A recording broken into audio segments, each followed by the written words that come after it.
While we're waiting for that feedback, do we have contact with the lecture room?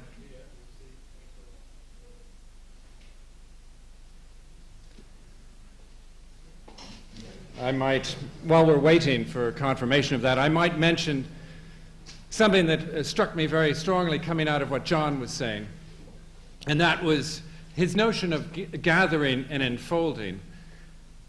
Reminded me of David Bohm's, the physics professor at London University, his view of the hologram and holographic mind interpreting what he calls a holographic universe. Do we have contact? We do. The holographic mind and the holographic universe is the idea of all-overness, that things are everywhere and all the time, and events enfold each other.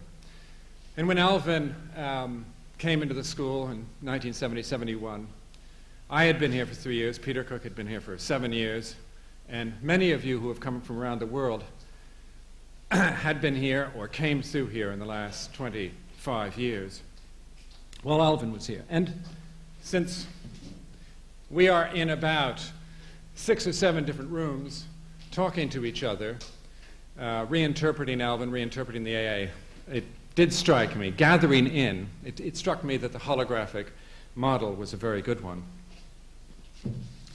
I won't go into that. I recommend you, though, David Bohm's ideas on it. I want to just simply pass on to the speakers as quickly as possible. Peter Eisenman, first of all, will be speaking on the city in a mediated environment, and we will then have 2 more talks and adjourn sometime around 4:30 for drinks and regroup about 5:30 and end sometime around 7:30, at which time those of you who want to say something or comment or ask questions will have the opportunity to do so. No one needs introductions in this afternoon, but no one less than Peter Eisenman needs an introduction, so I will just turn things over to Peter. Peter Eisenman.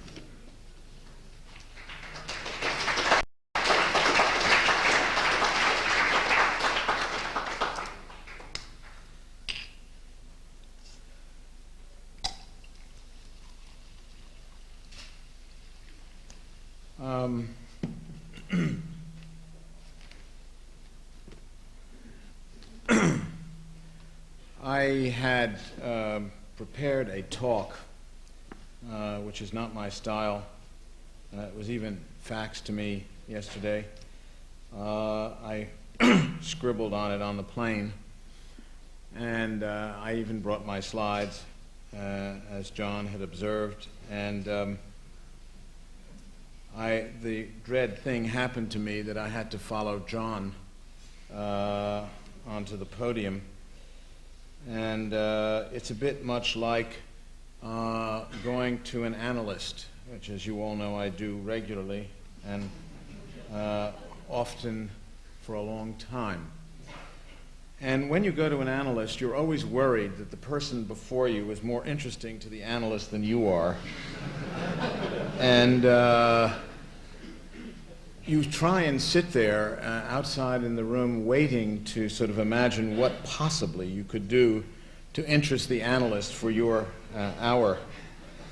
I felt just this way watching John, and I thought of Alvin today as the kind of analyst in that room up at the top of the stairs where we used to go, and he would receive us with a glass of scotch or whatever, and it was like going to an analyst. So today I think many of us are coming to open ourselves again to Alvin, and I want you to imagine that what I have to say is trying to clear some space behind the wake of John Haydock.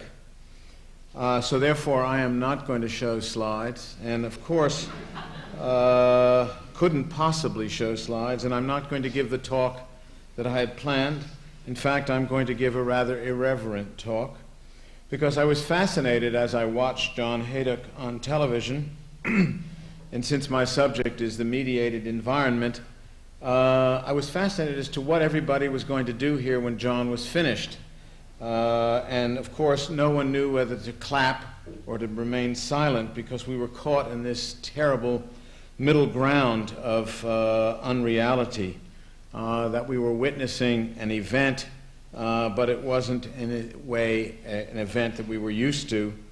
And so I had the idea that it would be much better for me, instead of showing slides, is to allow you to watch me on television, because so much of reality today is in fact taken this way. As you all know, I'm a great sports fan, and I go often to baseball and football matches.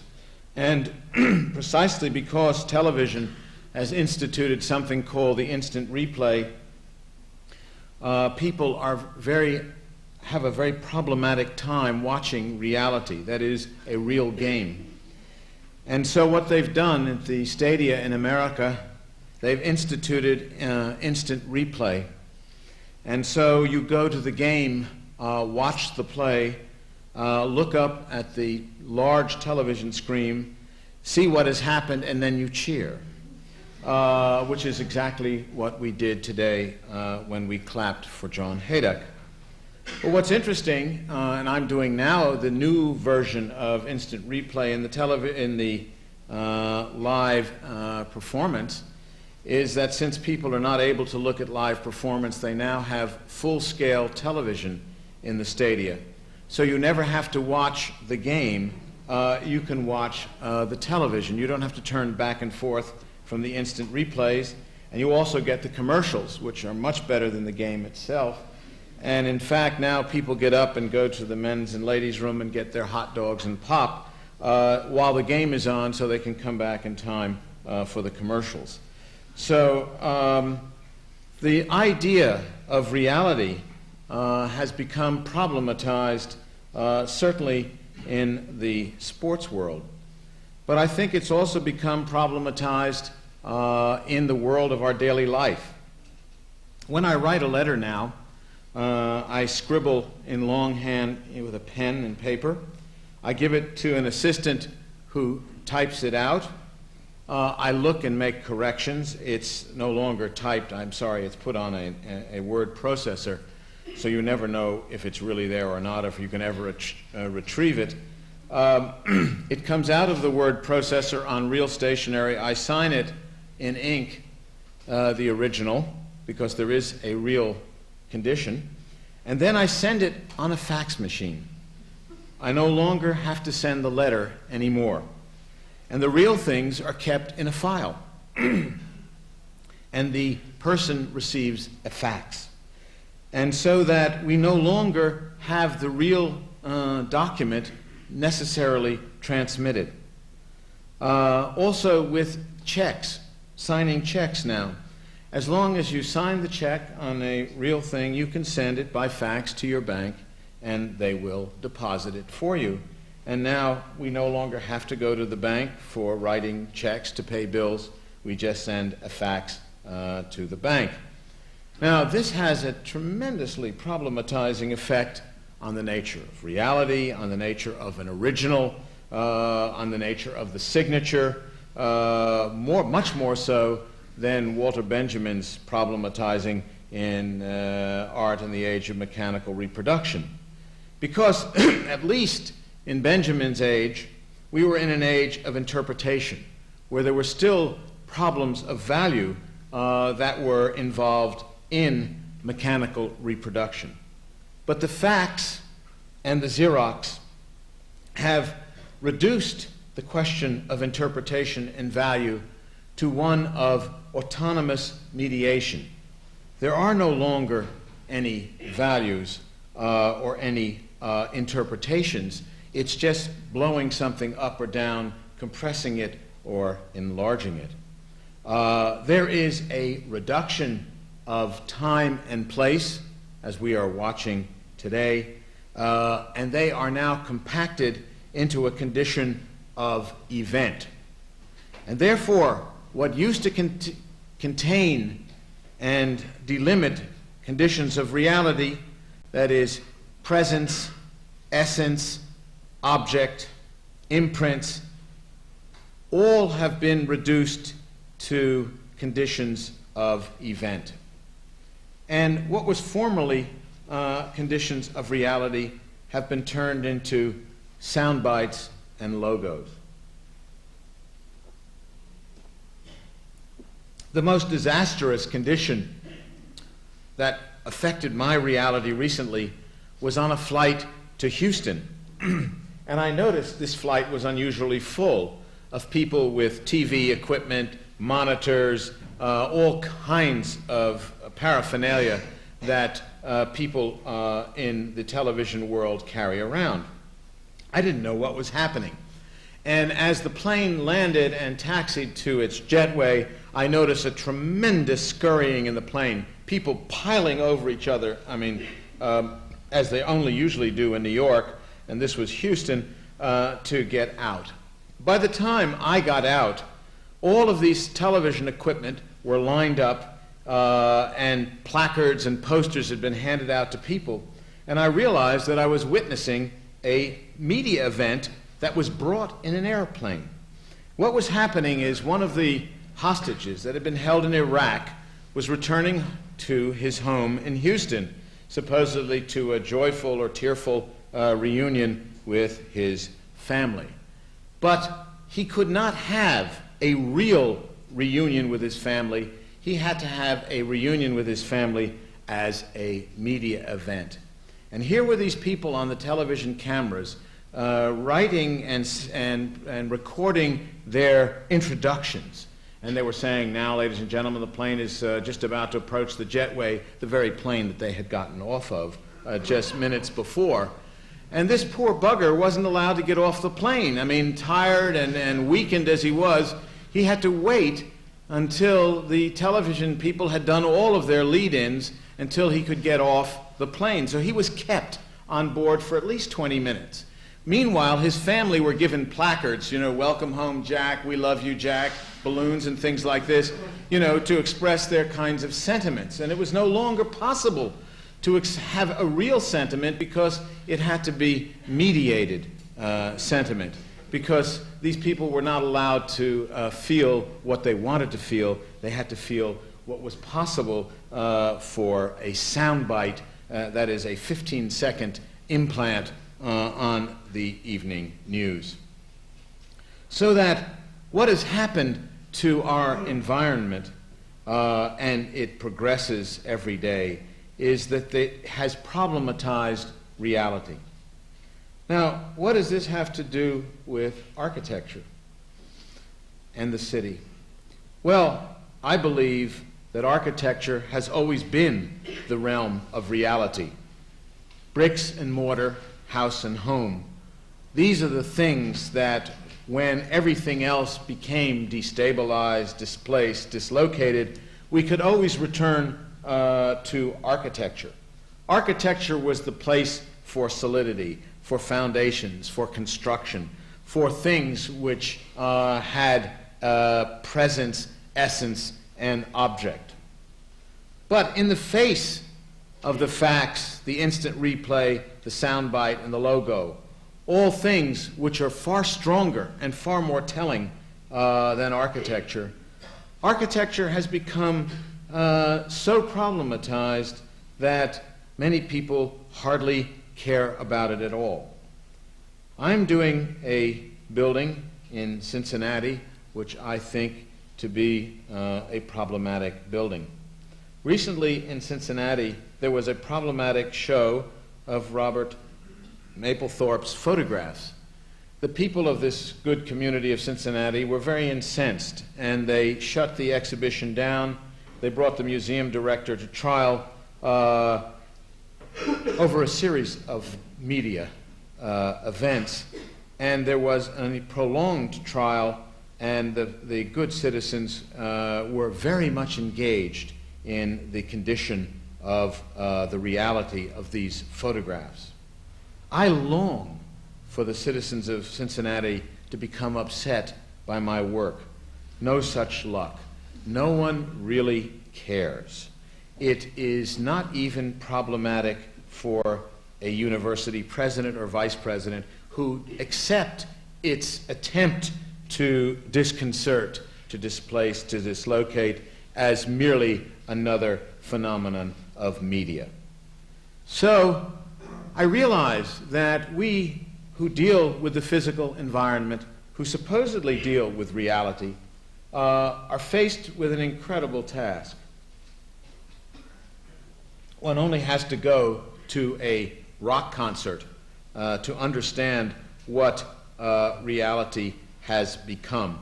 That is, the notion of a rock concert is no longer necessarily about listening to music, because the music is turned up so high that it's almost impossible to hear anything. It approaches noise. But it's all about the environment of the event. And so I believe that event has replaced, in a certain way, conditions of time, place, and thus reality. Now, what are events? And how are other disciplines reacting to conditions of media? Well, my son, in other words, to try and produce a reality out of this new condition of time and place known as the media event. My son is a disc jockey. What does he do? He scratches records. What is scratching records? Scratching records is taking the record that is made and taking it away from its structure, its melody, its rhythm, its organization, its narrative, all of the things that we know music by, and instead reducing it to a series of beats, thumpings, kinds of sound which no longer are something which deal with the time and place of a former reality. But rather, scratching is about the event of music. That is, it happens once because it is done as performance, not as a record. And so the record, which is a condition of media, is now performed by the disc jockey. We no longer have live music, or we have very little live music. For example, Milli Vanilli, who in live music are really, in fact, performing records played and sung by somebody else. But of course, this is nothing new. Nelson Eddy never sang in those wonderful movies in the 30s either. He was dubbed and yet used to get singing awards all of the time. So I never understand what the fuss about Milli Vanilli is. But in any case, my son takes media and turns it into reality, because it becomes an event which has a time and a place of that moment, and that it doesn't repeat again, because he can't do the same thing again with the same records. And so my son probably spends at least $100 to $150 a week buying new records to scratch, because he cannot do the same thing again once he has played the records. And that's a very interesting thing. So that each week he makes a new live performance out of conditions of media. And I believe that other discourses are also reacting to the condition of media in the same way. For example, one condition of media that we hardly ever realize is fast food. Fast food is really eating commercials. We go to McDonald's not for the real value of the hamburger, but because everybody goes because of the commercials. And when the commercials change from McDonald's to Wendy's or Big Bob's or Big Boy or whatever they are, the latest commercials, in fact, people change with the commercials. When my children were growing up, when I say, where did you want to eat, it was where the best commercials were, because in fact we were eating media. And so what has happened is, though, that now these mediated fast food restaurants have taken over what is normally haute cuisine. That is, you can go now to McDonald's or to Wendy's or to Bob's Big Boy, in the United States on any drive-in restaurant in the country, and you can have tacos or Chinese food or Japanese food or pizza or spaghetti and meatballs or any kind of regional cuisine reduced like a soundbite to the mediated food of the drive-in restaurant.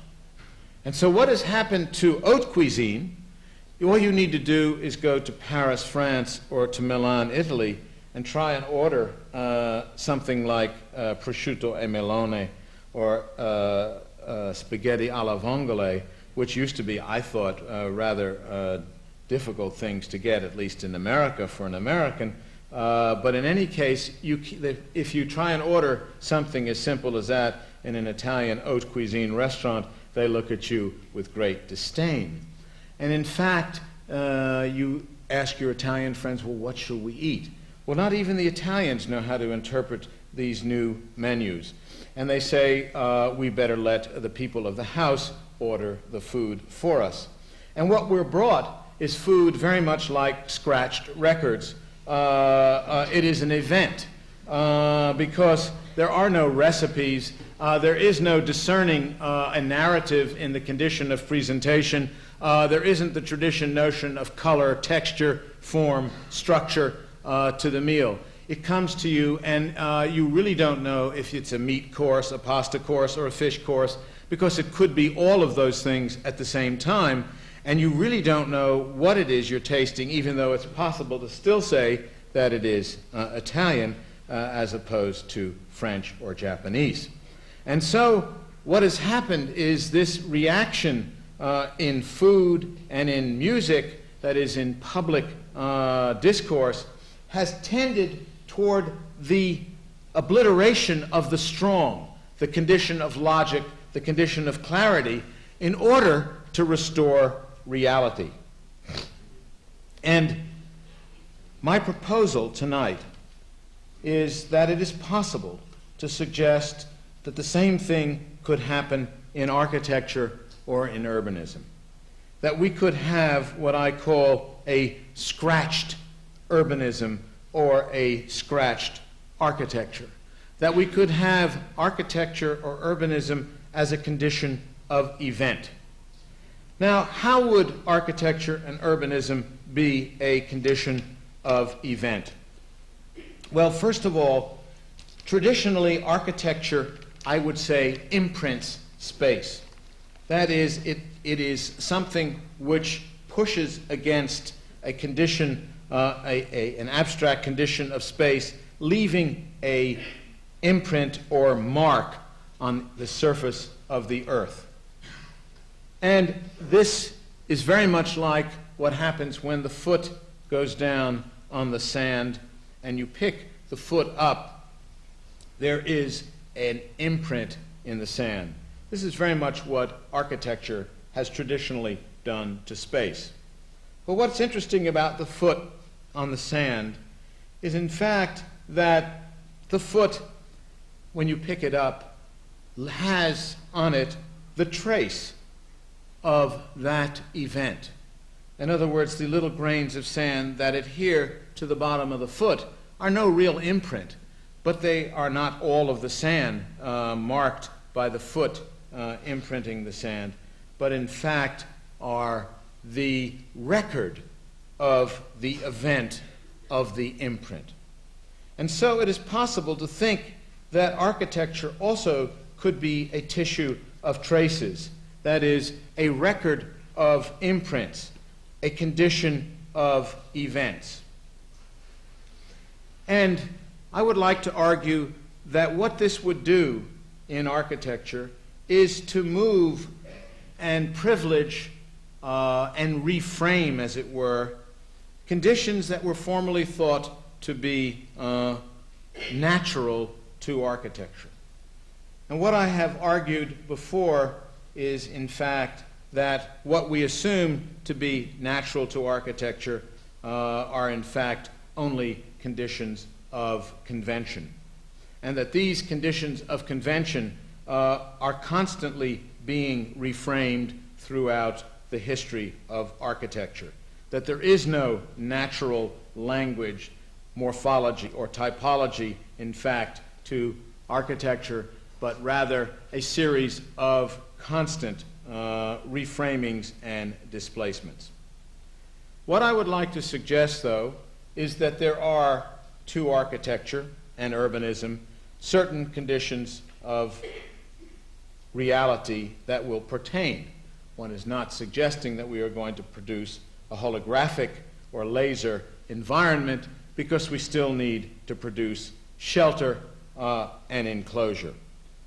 But that doesn't have to say that we have to, in fact, give value, that is, meaning or interpretation to that shelter or enclosure, because we could make it autonomous and mediated and bring it to a condition of event. What I would like to argue in just concluding is that conditions of morphology and typology are what I call immanent to architecture. That is, they reside in the very fundament of architectural discourse. They are in a condition of essence in architecture. But as essence is being replaced, that is, the essence of a space-time narrative, by a condition of excess, so too can the condition of essence, that is, the space and time immanent to the sheltering function of architecture, also be changed to a different kind of space and time, the space and time of an excessive condition. This excessive condition, I would like to argue, is one which indexes space and time in a different way. It reframes the mythic, the formal, and the functional in such a way that it shifts the decision frame from what we know to reveal a latency in the immanent conditions, in such a way that these immanent conditions, which formerly had iconic value, begin to take on indexical or arbitrary values. That is, mediated conditions without interpretation. And I would like to say that it is possible to think of a weak urbanism which not only uncovers a latency in these immanent conditions, what was previously repressed by the strong forms of our former realities, but that these, in a way, act as reframing devices for the existing city. At this point, I was going to show slides of a project, the first project that I'm working on for a weak urbanism for the city of Frankfurt, but I rather feel to conclude my analytic session with a personal note. I guess that I went second today because I guess I've known Alvin the second longest on the program. We met in 1961 very briefly. And we met again in a very strange meeting in 1964, which I suppose I will never forget. And I would like to repeat that incident to you. I wrote about it briefly in the letter that I wrote to Alvin that was printed in Blueprint magazine, and as with all media, printed with titles. A personal memorial letter which I had intended to send to Alvin but never got to him, was printed replete with titles and cuts because they had to cut my letter to get the titles in, knowing media. They cut the letter to place in the titles. So much of the poignancy which I felt about this meeting got lost. In the summer of, I guess it was 1963 this occurred. In the summer of 1962, I had traveled with my then mentor, Colin Rowe, for a trip about Europe.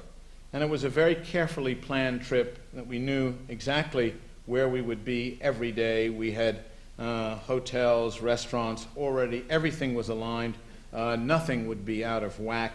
And we spent 90 days and 90 nights together reciting Baedeker guides, Michelin guides, the popes, learning all of the incredible information that Colin Rowe had, standing in front of facades in 90-degree heat in the Veneto when one wished to be elsewhere, when I wasn't allowed to move because, in fact, I had to understand what the facade was about. When you had spent 90 days and 90 nights with Colin Rowe in Italy, you probably never had to do it again. I guess it was at that point I decided I'd better get married to make sure that I never had to do it again. And I did. And what is interesting, I decided to take my then wife on the same trip that Colin Rowe and I had taken. This time I was playing Colin Rowe and she was playing me. Now, unbeknownst to us, and we should have known this was happening, Colin Rowe was playing the same trip again. This time with a new recruit, someone quite similar, in fact, to me in stature and demeanor, a little quieter perhaps, a little more wry and ironic, but nevertheless very similar, and we both could drive small cars. When we went, I remember we were in a small white Volkswagen. When this other gentleman went, they were in a little green Triumph or MG, so that Colin had gone up in the world, but there was still the chauffeur, because Colin did not have a driver's license or pretended that he was not able to drive, so that he could talk the whole 90 days and 90 nights. You should know, by the way, that sex was not allowed in this trip, even though that many nights were passed what looked like not hotels but brothels, but absolute, true, you couldn't move out of your room, or nothing like that was possible. In any case, this other convert was traveling the same route for his 90 days and 98 nights that Colin and I had traveled. I had deviated, having been married. I slept later from time to time, and therefore couldn't keep up the pace. But of course, one didn't know that these two trips were going on, the second and third, or perhaps how many there were in this legion of trips. And one day, my then wife and I left Florence, headed south for, I believe, San Sepolcro, where one had to go to see the Pierrots, you know, and then on to lunch at San whatever it was in Arezzo to see the Vasari Loggia, and I can still remember without Buca di San Lorenzo is the name of the restaurant. Of course, we had eaten there the year before, and we were going to eat there the year, but we missed. We were going to miss Arezzo for lunch because we were a couple of hours late, and we detoured. I still don't remember the name of the place, and we got off the main road because there was a little stop which said there was a restaurant in a very, very small town. And as we drove past a T intersection of a lonely road, I noticed a green MG sitting parked, not parked, but ready to turn into the road. But I didn't think anything of it. I just saw it passing. I was driving to the restaurant. We drove, pulled up in the parking lot. There wasn't a soul in this restaurant, not another car. And there was a Bora wind blowing, one of those hot winds that blow, and it was on a plateau, and there wasn't a single soul in this restaurant. And a second after we had parked the car, as this Bora wind was flowing through the white Volkswagen, the green MG pulled up behind us. and right behind. And I looked in the back window mirror, and I said to my then wife, "You won't believe this, but Colin Rowe has just driven up behind us." And of course, we had lunch in the most bizarre circumstances because there was no food in this restaurant, and they had to go into town, and the waiters marched into town, picked up the food, and there was a procession of waiters bringing us food and wine as we regaled ourselves, almost unable to hear because of this wind. The only people sitting, all the tables and chairs, there might have been 50 or 100 tables and chairs, all with the chairs folded on the tables, and there we sat at the edge of this sort of valley with the wind going. And I remember it was my first substantive meal that I ever had with Alvin Boyarsky. The synchronicity of the time and the place always gets me terribly nervous because I have a terrible fear of dying myself. And so every day now I count myself almost lucky that I'm still here. But I know, Alvin, that we will meet again soon on that windswept plateau and share another lunch. Thank you very much.